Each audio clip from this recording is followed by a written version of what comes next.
নমস্কার, শান্তনু হাজরা বলছি। আজ বলছি মাতালদের জন্য সুখবর আছে। হ্যাঁ, ঠিকই শুনেছেন, মাতালদের, যারা মদ খেয়ে বিশ্ব জয় করে, সেই সব মাতালদের, মদ খেয়ে যারা পরিবারে অশান্তি সৃষ্টি করে এবং মরে যায়, সেই সব মাতালদের জন্য সুখবর আছে। সুখবর মানে টিউবওয়েল টিপলি যে মদ বেরোবে সেরকম সুখবর নয়। অথবা কোভিডকালে সরকার যেরকম চাল গম চিনি দিয়েছে রেশনে, সেই রেশনে এই মদ দেবে না, সেরকম সুখবর নয়। সুখবর মানে রাশিয়া একটা টিকা আবিষ্কার করেছে যেটা নিলে ক্যান্সার হবে না, অথবা ক্যান্সার হলে সেরে যাবে। এই এই টিকাটার নাম করেছে অ্যান্ট্রোমিক্স। অ্যান্ট্রোমিক্স এটা রাশিয়ানরা আবিষ্কার করেছে, এবং রাশিয়ানরা বরাবরই ডাক্তারি ব্যাপারে অনেক কিছুই আবিষ্কার করেন। যেমনি কোভিডের প্রথম ভ্যাকসিন ওরা আবিষ্কার করেছিল, স্পুটনিক বলে।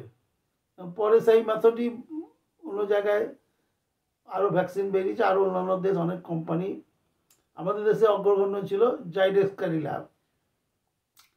এইভাবে গোটা বিশ্বকে করোনা মুক্ত করা হয়েছে। আগের ব্যাপার হচ্ছে এই যে অ্যান্ট্রোমিক্স, এটা এমআরএনএ পদ্ধতিতে তৈরি। এটা শুধু ডাক্তারি ভাষা। আচ্ছা, ওরা যে আবিষ্কার করেছে, এটা বলেছেন যে Russian federal medical biological agency, এর মুখপাত্র ভেরোনিকা নারী না পুরুষ আমি বুঝতে পারছি না, তো ভেরোনিকা নামটা মহিলাদেরই হয়। ওনারা বলেছেন এই টিকা শুধুমাত্র প্রিভেন্টিভ টিকা নয়, এটাতে সেরে যাবে টিকা। এবং হিউম্যান ট্রায়াল চলছে।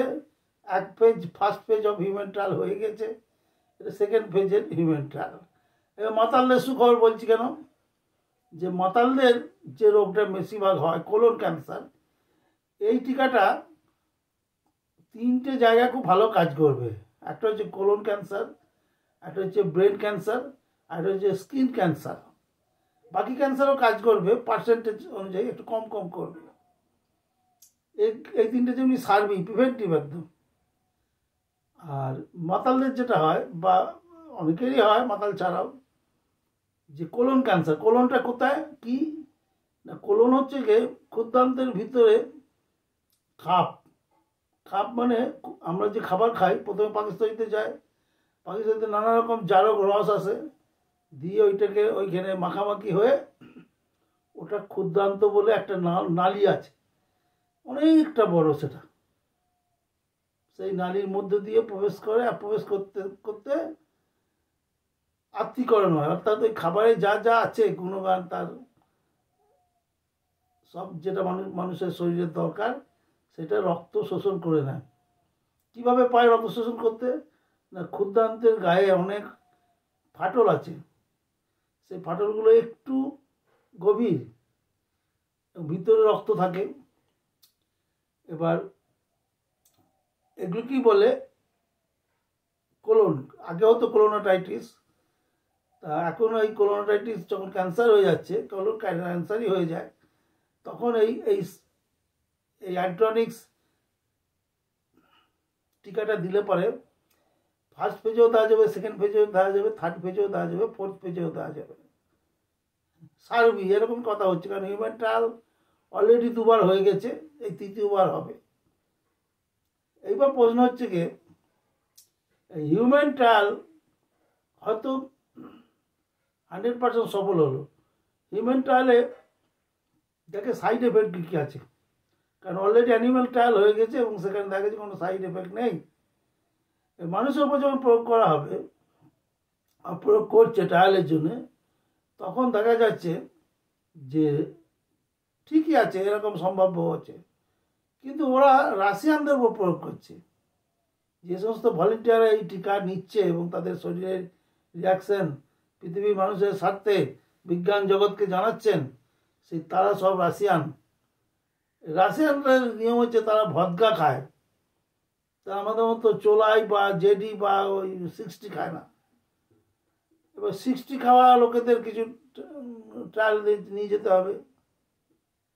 তাই এই আমাদের মন্ত্রী আছে, প্রাক্তন মন্ত্রী মদন মিত্র আছে, এমপি কল্যাণ ব্যানার্জি আছে, আরও আছে। তাদেরকে দায়িত্ব দাও যে খানিক মদখোরকে নিয়ে গিয়ে রাশিয়ায় ওই হিউম্যান ট্রায়ালে নিয়ে যেতে, যাতে এই কোলন ক্যান্সার, প্রসঙ্গক্রমে বলে রাখি, এই এই এই টিকাটা শুধু যে কোলন ক্যান্সার কারবে, এর প্রধান কাজ হচ্ছে ব্রেন ক্যান্সার। ব্রেনের টিউমার 80% অবধি কমিয়ে দেবে, মানে সাইজে আর কি, এতে সারবে। 80% কমিয়ে দিলে ব্রেন ওই বাকি অংশটুকু কান দিয়ে বেরিয়ে যায় টিউমারের। এছাড়া স্কিন ক্যান্সার, বাকি যে আছে হচ্ছে ফুসফুসের ক্যান্সার, কি নাকে কানের ক্যান্সার, এগুলো সারবে। তবে এদের পার্সেন্টেজ কম। মেনলি জোর দিচ্ছে বিজ্ঞানীরা স্কিন ক্যান্সার, কোলন ক্যান্সার আর ব্রেন ক্যান্সারে। তাহলে কোলন ক্যান্সারটা আমাদের মুখ্য। আমরা প্রথমেই বলেছি মাতালদের জন্য সুখবর। তা মাতালদের কীভাবে নিয়ে যাওয়া হবে, যে 60K রিয়াকশান কী হয়, এগুলো সব দেখা হবে। তারপরে 2026 সালে আমাদের এখানে প্রয়োগ করা হবে ভ্যাকসিন। ধন্যবাদ।